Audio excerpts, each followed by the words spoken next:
न माम दुष्कृतिनो मूढ़ा प्रपद्यन्ते नराधमाः मयि अपहृत ज्ञानाम असुरम भावाम आश्रिता.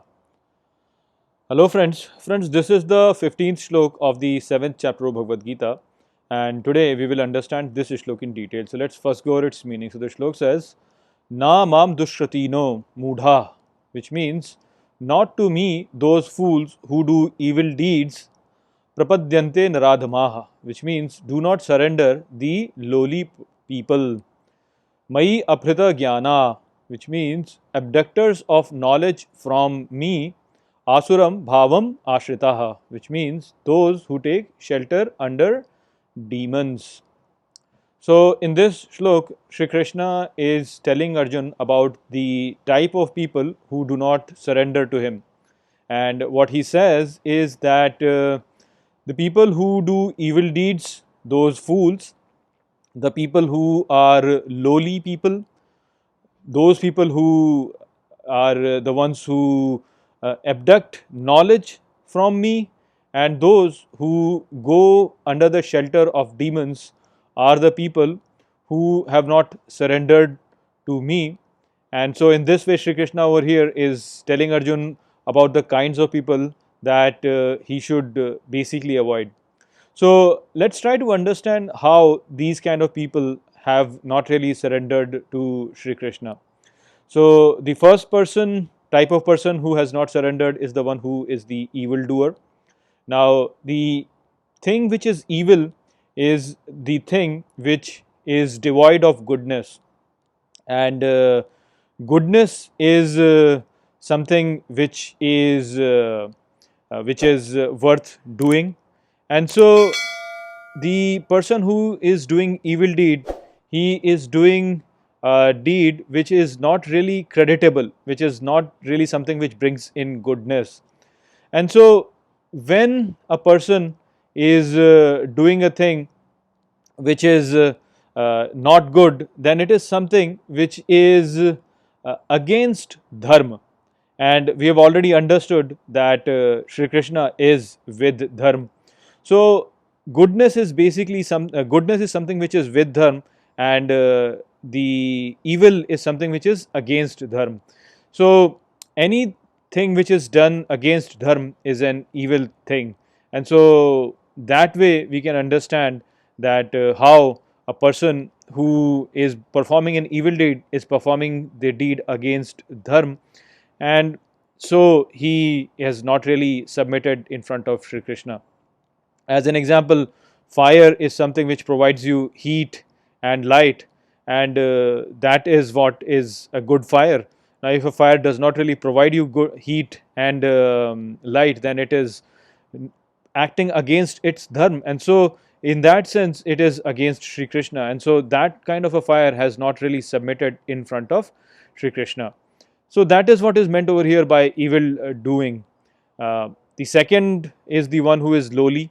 Now a lowly person is a person who is something which lacks merit, and merit again is something which can only be attained when it is something which is worth doing. So for as an example, a good soldier is the one who has a merited soldier is the one who has who is brave. And now if that soldier lacks the braveness, then as we've understood that the braveness of a hero is Shri Krishna. So when if a soldier is not really brave, then Shri Krishna has left that soldier, and so that soldier then has not really submitted to the will of Shri Krishna. So that's how we can understand how a lowly thing is not really associated with Shri Krishna, because that thing has does not have the merit in it, and merit of anything is actually what Shri Krishna is. So such a person is not really submitted to Shri Krishna. Then he talks about the ones who have rebelled against Shri Krishna by stealing the knowledge from him.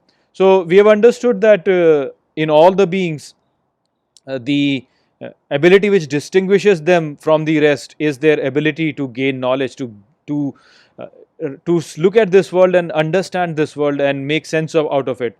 And this ability is attained by the beings because of Shri Krishna. It is the Shri Krishna's energy which actually provides them this capacity. So, if a person uh, says that okay, this knowledge that he has is actually what Shri Krishna is, then that's fine.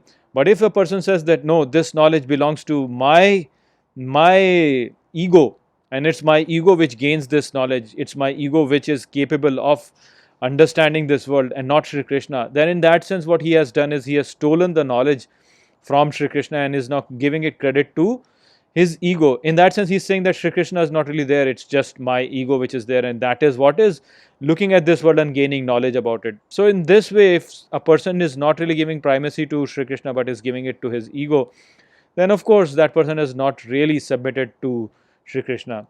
And finally, Shri Krishna talks about the person who has taken shelter in the demons.